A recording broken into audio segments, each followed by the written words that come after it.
Bienvenue à Ose ton monde. On revient côté du Lot cette fois-ci. Donc voilà, toujours notre petit coin Sud-Corrèze, Nord-Lot. Et aujourd'hui, je viens interviewer Isabelle Cornejo. Bonjour Isabelle. Bonjour Corinne. Et Isabelle, voilà, toi tu es du côté de Souillac. Oui, c'est ça. Toi tu oses des trucs incroyables. Tu oses aller dans l'invisible. Ça c'est quand même, faut le faire quoi. Quelle idée. Voilà, quand même, on ose plein de trucs dans la matière, dans voilà, dans l'expérience physique, mais oser des trucs, aller dans l'invisible, c'est quand même quelque chose qui est assez particulier. Et je me demandais, mais comment est-ce qu'on en vient dans notre vie à oser explorer, à aller explorer l'invisible? Ah, ça, je pense que c'est ma grande curiosité, en fait, et mon besoin quasi obsessionnel de comprendre les choses. Des perceptions, j'en ai depuis très longtemps. Et le monde tel qu'on le vit, la matière, pour moi, je trouve ça très restreint. Pendant longtemps, je comprenais pas, en fait. Je comprenais Mhm. pas, je trouvais ça tellement limité, ce qu'on vivait. Moi, j'avais un monde intérieur, assez riche et des perceptions. J'ai mis du temps à comprendre que c'était pas la majorité des gens. Mhm. Donc quand j'ai compris que c'était pas tout le monde euh, et que ça doit être mon côté voyageuse, j'ai eu envie d'aller explorer plus avant en fait. Et alors, du coup, tu percevais quoi quand tu étais enfant? Quel genre de choses tu pouvais percevoir? C'était plus des sensations en fait. Moi, je suis pas comme certains qui vont voir avec leurs yeux ou entendre carrément des voix, quoique, mais c'est plus des pensées intérieures. Mais c'était des perceptions. Comme je suis très sensible, je perçois les émotions des autres ou les mal-être. Hmm. Pas que les mal-être d'ailleurs. Quand les gens sont à fond, moi, ça me porte aussi. Donc c'était ça. Les lieux aussi. C'est compliqué dans certains lieux. C'est-à-dire que ça, je pense que ça le fait à tout le monde. Des fois, on arrive quelque part et on se dit, oh, il y a de belles énergies ici, on se sent Mhm. bien, voilà. Mais moi, je sens aussi l'inverse. Ça peut m'arriver d'aller dans un endroit et il y a des scènes qui me viennent par l'imagination, des scènes, je sais pas, où tout d'un coup, je me dis, oh, mais il y a quelqu'un qui est mort ici. Enfin, des trucs. Quand Ah ça oui, frappe, c'est carrément. parce que c'est violent. Sinon, Hmm. c'est ça en fait qui a attiré mon attention. Plus quand c'est violent, je me dis, mais enfin. Et je pète les plombs. Qu'est-ce qui me prend de penser à ça? Voilà, c'était toutes ces perceptions de la souffrance où à un moment je me suis dit, mais enfin, ça tourne pas rond dans ma tête ou vraiment il y a eu des trucs et je les perçois. Je perçois la mémoire des lieux. Hmm. Donc en ressenti. Plus en ressenti du coup, ouais. Hmm. Ressenti et image mentale. Ok, les images donc Ouais, visuelles. voilà. Comme quand on D'accord. rêvasse, quand on est perdu dans ses Ok. rêves, voilà, ça me vient comme ça. Donc c'est quelque chose qui était là très jeune. Oui. Et à un moment donné, tu t'es dit, eh ben, je vais aller plonger là-dedans, aller explorer pour comprendre, quoi. Oui, c'est un peu ça. Alors j'ai d'abord exploré pour moi en fait. Comment ça s'est déclenché? Je me rappelle même plus. C'est drôle que tu me poses cette question. Si, je me souviens. Je me suis mise à méditer régulièrement. Enfin non, j'ai toujours plus ou moins médité. J'ai commencé très très jeune. Et il y a eu une période dans ma vie où j'avais un boulot qui me plaisait pas du tout. Et pour tenir le coup, je me levais plus tôt le matin et je méditais. Et je voyais plein de personnages. Alors je me disais tout le temps, Hmm. c'est des parts de moi qui sont plus sages et qui me parlent. Et je ressentais aussi leurs énergies. Et ça m'aidait. Moi, ça m'apaisait ou ça me redonnait de l'énergie ou ça Hmm. m'embarquait dans des mondes, des paysages que je connaissais pas. Comme si on me racontait une histoire en fait. Mais là, je le voyais, j'entendais et je ressentais. Ok. Et ça m'a interpellée. Mais bon, je me disais, c'est mon imagination, ça me fait du bien. Mhm. Je me disais, c'est mon inconscient qui projette quelque chose pour que moi j'aille mieux. Et j'ai entamé une reconversion professionnelle. Je me suis formée en énergétique.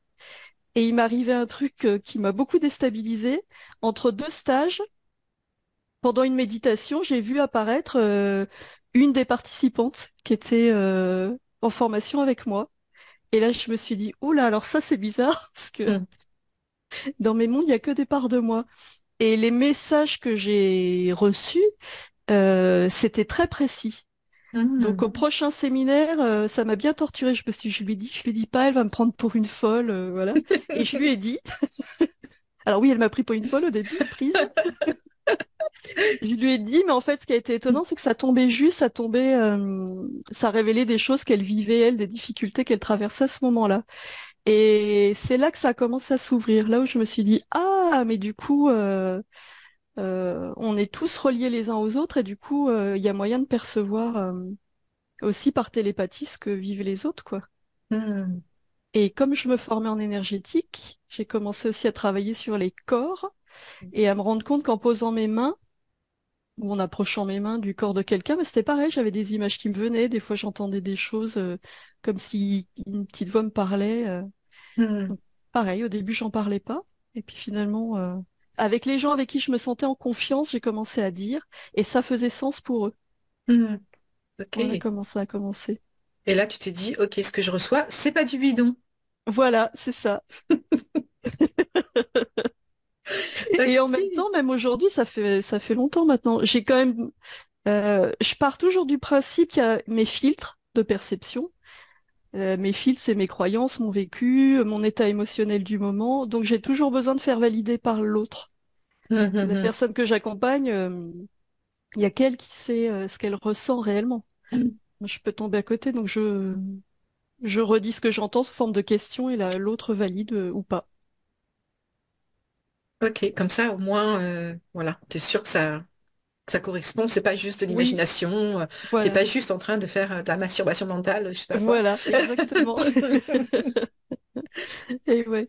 Et du coup, ça t'a donné envie de te former en télépathie, Oui, c'est oui, ça? oui, ça m'a donné envie. Alors j'ai quand même fait beaucoup, ça a été très, très expérimental pendant longtemps. Et je me suis longtemps sentie un peu perdue avec ça. D'abord, je savais pas trop à qui en parler. Mhm.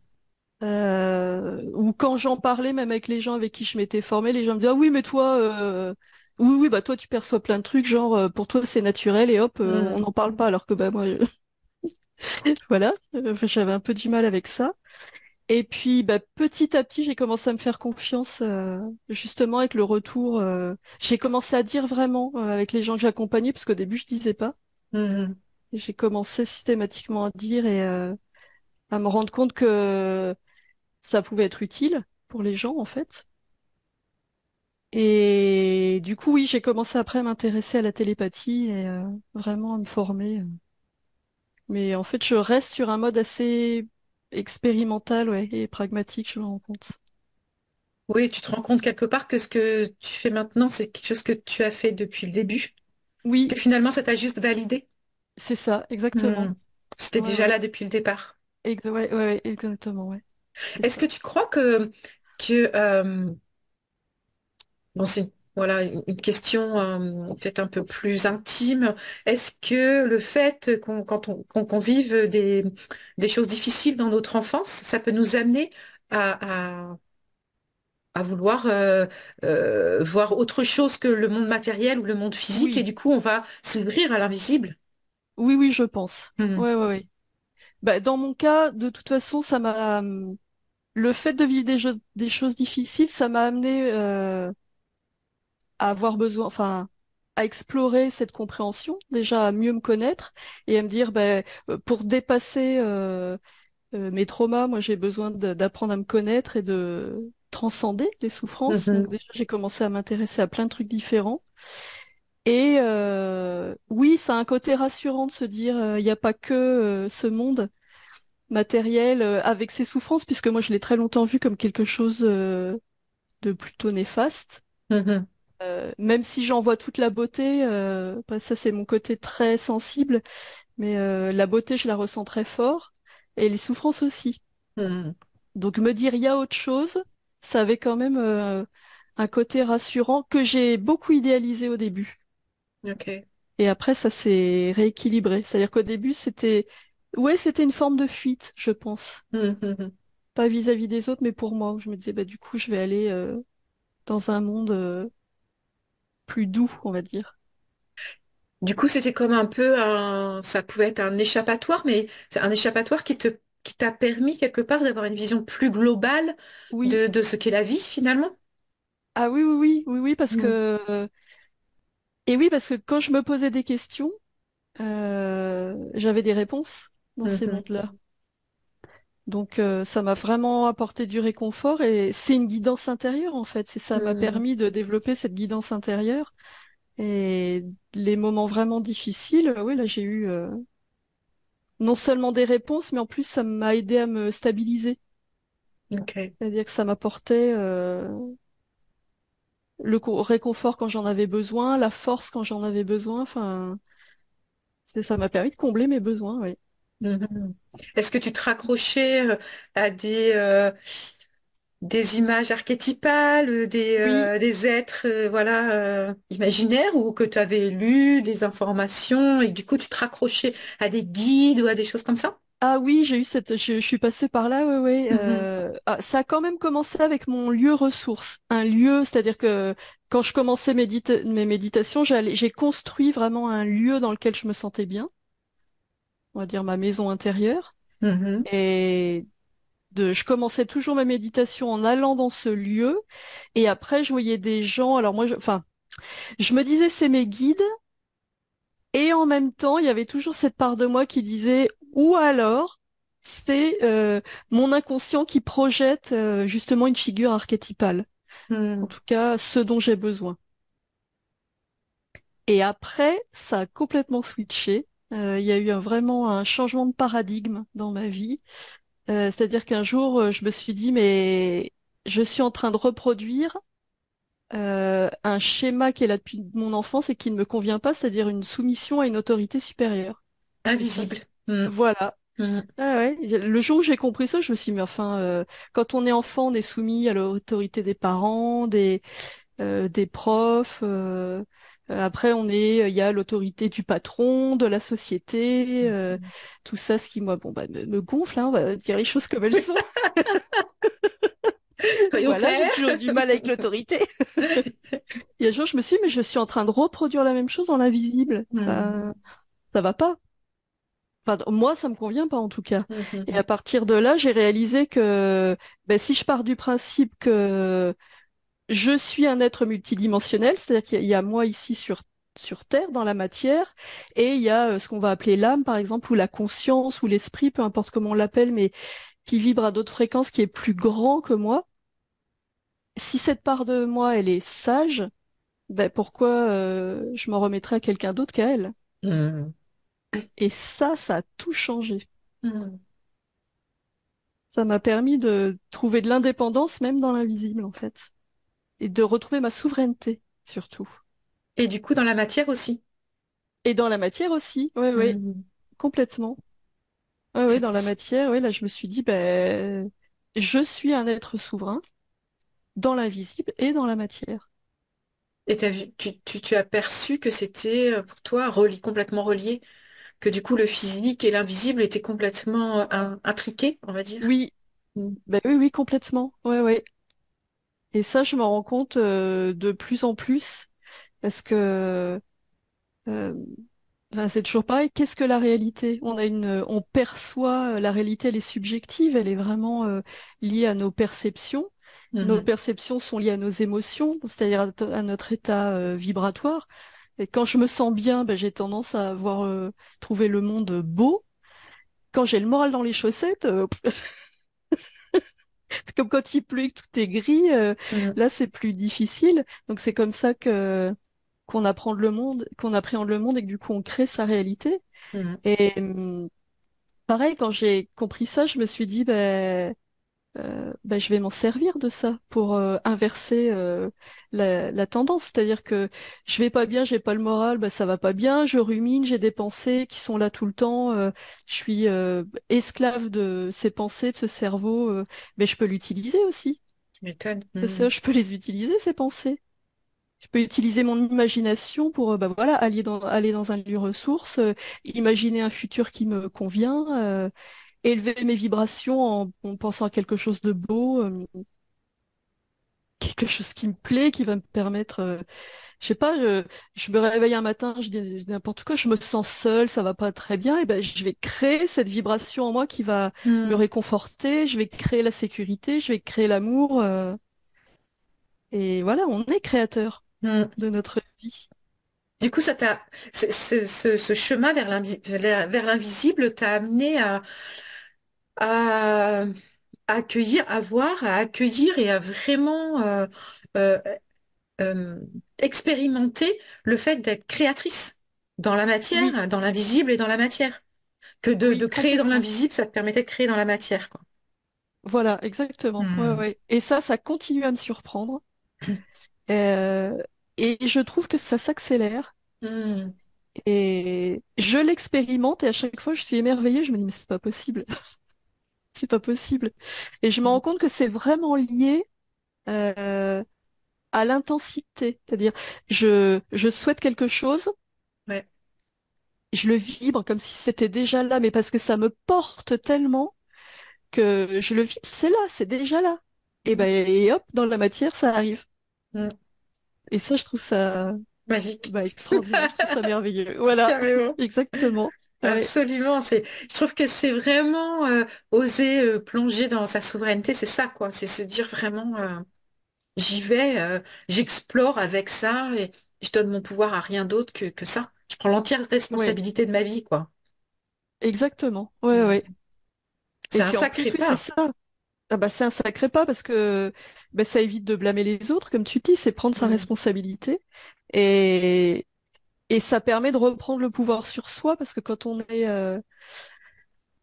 n'est pas bien, qu'on est en souffrance, au lieu de d'être happé par cette morosité, c'est de se dire, bah non, j'ai du pouvoir. Euh, on a tendance à dire, je peux pas changer les événements et encore, ça reste Hmm. à prouver, mais en tout cas, je peux changer le regard que je porte sur les choses. Mhm. Et rien que ça, c'est énorme déjà. Carrément. C'est complètement énorme. Parce que ton Et regard, oui, finalement, est aussi acteur et créateur. et oui, et oui, parce que mon regard va après, c'est un effet domino, quoi. Si je change Mhm. mon regard sur les choses, eh ben, je vais me sentir de mieux en mieux, de plus en plus en confiance.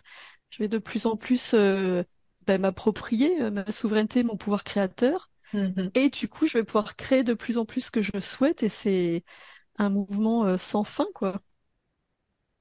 Carrément, c'est trop cool, j'adore. Ouais, Et en fait, je dis que donc tu es allé vers l'hypnose régressive, c'est ce que tu fais actuellement. oui, Non, l'hypnose, ouais. pardon. Oui, Oui, régressive hypnose ésotérique, c'est régressive ça. ésotérique. Ouais, Donc en tant que télépathe. voilà. Et ça t'amène à aller donc dans des dimensions de l'invisible, dans des sphères de la conscience, puisque du coup tu Oui, vas connecter avec la conscience de l'autre.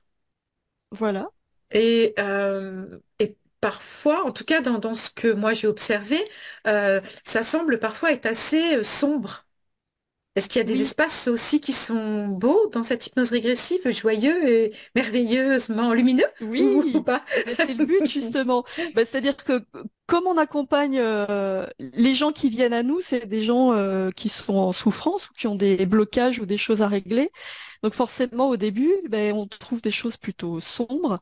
C'est-à-dire que notre conscience, elle peut être parasitée par des entités, des êtres voilà, qui vont venir se nourrir sur elle. On est tous créateurs et lumineux, donc on attire aussi ben, ceux qui sont plus dans cette création et qui ont Mhm, besoin de se nourrir sur un autre. Et on accompagne la conscience pour qu'elle se libère et juste qu'elle se souvienne qu'elle est souveraine, c'est tout, c'est sa nature. Donc ça, une fois que c'est fait et que la conscience de la personne qu'on accompagne, elle a pleinement retrouvé sa créativité, ben là, c'est magnifique. Là, hmm, je sens que les vibrations sont vraiment élevées. Des fois, c'est même difficile à traduire en mots parce que ça dépend des consciences, mais des fois, je vois des choses magnifiques où je sens vraiment l'énergie de la personne qui est élevée, qui est, je sais pas, dans la joie, dans l'enthousiasme, qui va pétiller. hmm. Et ça, c'est magique, quoi. Ça, c'est chouette. Et alors, quand on va dans ces dimensions-là, est-ce que il y a des moments où on a peur? Est-ce qu'il y a des moments où tu rencontres la peur? Est-ce que ça, c'est pas un peu cauchemardesque où tout à coup tu te dis, oh mon Dieu, mais est-ce que tu gardes toujours un pied dans la conscience initiale, je vais dire, la conscience ordinaire, qui te permet de voir que que finalement, voilà, tu peux t'en sortir? Comment ça se passe? Alors ça, c'est la grande difficulté. C'est-à-dire que pour aller là-dedans, il y a deux choses. Déjà, c'est de réussir à faire taire le mental. C'est pour ça qu'on est deux. Moi, je suis accompagnée par Lucille. C'est elle qui mène la session et qui me guide. Elle est mon point d'ancrage, du coup. Et moi, je suis ses yeux et ses oreilles. Je lui dis ce que je vois. Et un des principes de base, c'est d'y aller sans peur, justement, et d'être Mm. dans une stabilité émotionnelle, puisque de toute façon, ce que je vois, déjà, c'est pas mes perceptions, enfin, c'est la personne qu'on accompagne, puisque je me branche sur la conscience de la personne qu'on accompagne. Et de toute façon, puisqu'on est des êtres créateurs, eh ben, il suffit d'accompagner la personne pour qu'elle retrouve son pouvoir et sa créativité. Mm. Donc finalement, il peut rien arriver. On est en sécurité, Donc, puisque tout ce qui ouais. est dans notre sphère est soumis à notre pouvoir. C'est-à-dire que s'il y a une entité qui se nourrit sur moi, elle est chez moi. Mm. Donc elle est soumise à ma volonté. Donc une fois que je me suis souvenu de ça, mais il suffit de la dégager, de lui dire non, je ne veux pas de toi chez moi, tu sors. Et elle sort. Donc ça, quelque part, cette stabilité émotionnelle, c'est quelque chose que tu pratiques euh, en dehors de cette télépathie. Oui, Ou oui, c'est ça, dans le physique, en fait, dans le concret, dans la matière que tu expérimentes. Et puis, du coup, tu l'explores aussi dans l'invisible, qui renforce, vu les réactions qui se passent dans l'invisible, ça renforce encore plus ta stabilité émotionnelle, que tu ramènes encore. Non, on a oui, un peu l'impression que c'est un cercle. exactement. Oui, oui, c'est un cercle vertueux, ça va vraiment dans les Hmm, deux sens. Ouais. Et je dirais que c'est, pour le coup, c'est plus facile dans l'invisible hmm, parce qu'on est deux. Justement, je sais que ce ne sont pas mes émotions, même s'il y a des choses qui me touchent plus que d'autres. Ce ne sont pas mes émotions et il y a donc Lucille qui m'accompagne, qui est là. Et du coup, je suis toujours en sécurité, hein, comme je disais, elle est mon point d'ancrage. hmm, Et de voir que dans l'invisible, on peut tout transformer facilement, parce que dans la matière, les choses peuvent être longues, mais dans l'invisible, tout est instantané, ça va à la vitesse de la pensée. Et ben ça m'aide dans ma vie hmm, ici sur Terre, on va dire, à switcher hmm, quand ça va pas. Alors c'est pas aussi facile hein, sur Terre parce que il y a des choses, surtout quand on est très sensible comme je le suis, ce que je disais tout à l'heure, mes états émotionnels sont intenses. Donc quand je plonge bien comme il faut. Mais j'ai cette ressource-là de me dire, hmm, si tu as plongé vite, t'es fort. Tu as aussi la capacité de remonter. Donc il y a ça et il y a euh, le fait d'être dans l'invisible et de sentir le pouvoir et la souveraineté. Ça fait que quand je me sens pas bien, puisqu'évidemment ça arrive, je suis comme tout le monde, hein, ça hmm, fait les états émotionnels, c'est changeant. Quand ça va pas bien, je me recentre et je vais chercher cette part en moi ok. qui va bien, qui est intègre, qui est souveraine. Et ça prend en fait, ça prend quelques instants. Hmm. Avec l'habitude, ça peut se faire vraiment rapidement. Tu as créé une sorte d'autoroute qui y va direct. Ouais, ouais, ouais, ouais. Hmm, Et là, je ferme les yeux et je me dis non, mais c'est là, c'est en moi. L'intégrité, elle est en moi, la sérénité, elle est en moi, ou la paix, enfin, ce que j'ai hmm, besoin hmm, hmm. d'aller chercher à ce moment-là. Tu, enfin, j'avais une autre question par rapport à justement le fait d'être très souvent dans cet invisible. Est-ce que ça déracine pas de cette matière? Si, si, si, Est-ce si, qu'on se si, si, perd pas à un moment justement. donné de dire oh, j'ai perdu pied? Si, si, on a testé. Enfin, moi, j'ai testé mes limites, hein, vraiment. Et il y a eu un moment où je me suis dit, là, c'est trop. Là, c'est trop, Hmm. je plane, j'arrivais plus. Mais c'est toi qui en as fait les frais, ma chère Corinne, puisque j'ai. Il y a eu plusieurs fois, j'étais tellement à l'ouest que. Et quand on se donne rendez-vous à Pérac et que moi je vais à Vérac, par exemple, C'est vrai que voilà. Là, il y a eu un moment où je me suis dit, mais là, je plane, je suis trop dans l'invisible, je Hmm. perds le contact avec la réalité. Donc, oui, oui, j'ai limité. Et maintenant, je suis attentive déjà, enfin, je prends le temps de revenir, j'en ai parlé avec Lucille et on prend le temps que je réintègre mon corps pleinement. Et voilà, j'en fais pas plus de 2 par jour. On essaie de d'éloigner, enfin voilà, parce qu'on est incarné, donc autant vivre Hmm, cette incarnation et pas être, je sais pas où, quoi, perdu mhm. entre deux eaux, quoi. C'est clair. Et quelque part, est-ce que tout ce chemin vers l'invisible et cette rencontre, en fait, de plus en plus profondément avec toi-même aussi, parce que ça te renvoie à de plus en plus de choses Ah oui, personnelles, donc ça a changé complètement ta vie? oui, ça c'est sûr. Ouais. Ah oui, oui, ça a complètement changé ma vie parce que j'ai l'impression de, oui, c'est ça, de me connaître de mieux en mieux savoir qui je suis, ce dont j'ai envie. Euh, Ça et surtout, ça me permet d'expérimenter que ben, je peux créer la vie dont j'ai envie, quoi. Hmm. Et Oh, du coup, c'est de plus être magnifique. esclave d'un système, de quelqu'un d'autre. Euh, Ça m'a aidé sur des trucs comme, oui, le rapport à tout ce qui est matériel, la dépendance affective. Hmm. Parce que, ça, c'est quelque chose qu'on rencontre tellement souvent avec tellement de gens. Et maintenant, je ressens vraiment.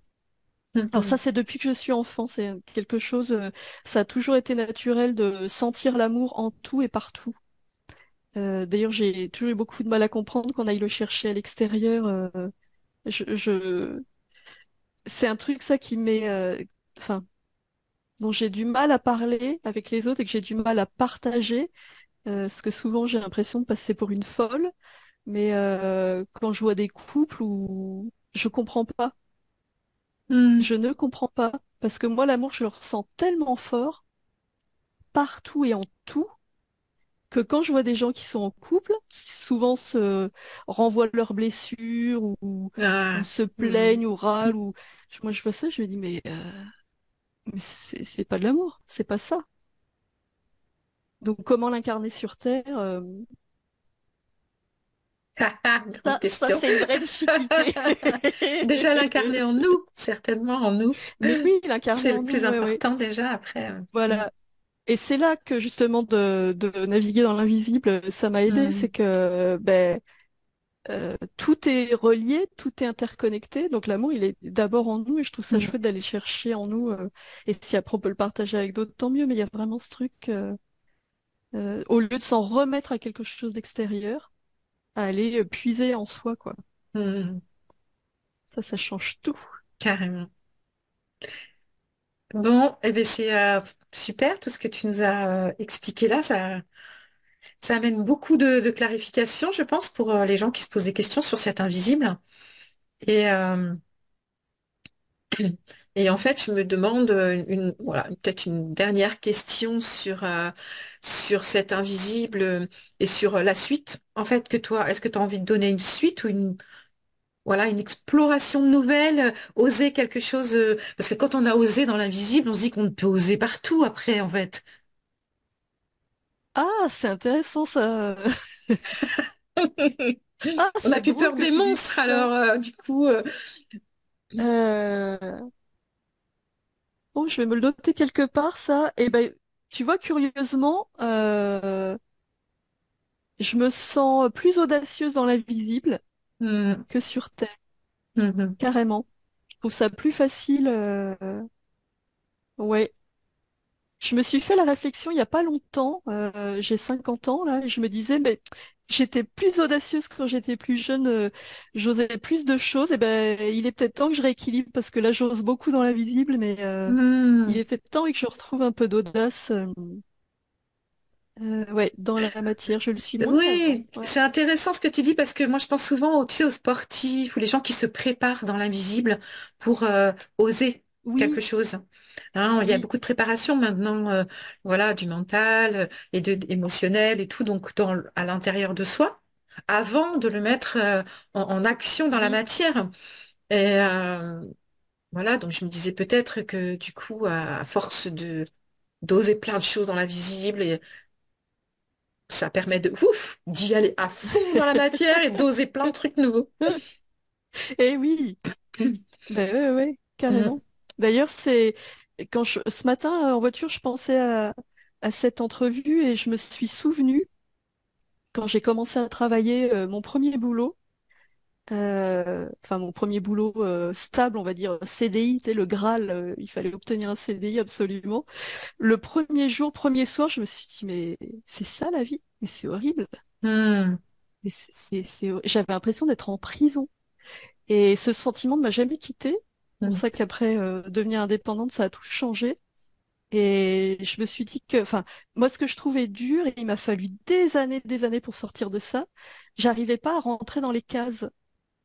Jusqu'à ce que je me rende compte un jour de mais pourquoi, pourquoi je hmm. ne cesse d'essayer de me conformer et de rentrer dans des cases, Ouais, alors que justement, bah, déborder, aller dans l'invisible, être qui on est, peu importe la forme que ça prend, mais être soi sans essayer de se conformer, c'est tellement chouette, on est tous différents, il y a une telle diversité. carrément. Et je pense que c'est Allons-y, soyons exactement fous. les mots de la fin de cette interview qui sont magnifiques. Parce que c'est passé hyper vite, tu vois, c'est déjà fini. Eh ouais. C'est déjà fini. Et bah écoute, en tout cas, c'est super chouette d'avoir répondu à toutes ces questions et de voilà d'avoir donné des infos sur ce monde invisible et sur ton ressenti et ton vécu, parce que c'est ça Ouais. qui est important finalement. Et bien voilà, on va mettre aussi tes coordonnées sous la Ah oui, vidéo aux personnes qui seraient ouais, intéressées par l'hypnose voilà, régressive, ok. ésotérique. Et puis voilà. As-tu autre chose à ajouter? As-tu envie de communiquer un message particulier Eh ben, en j'ai une plus de tout ce que tu citation as qui me dit? vient. Ah, J'ai une citation qui me vient parce qu'on parlait des cases là. Soyez vous-même, les autres sont déjà pris. Je l'adore. Voilà, j'ai et envie de ben terminer voilà, là-dessus. génial. Merci, ça. Et Merci beaucoup, Corinne. à bientôt. À bientôt.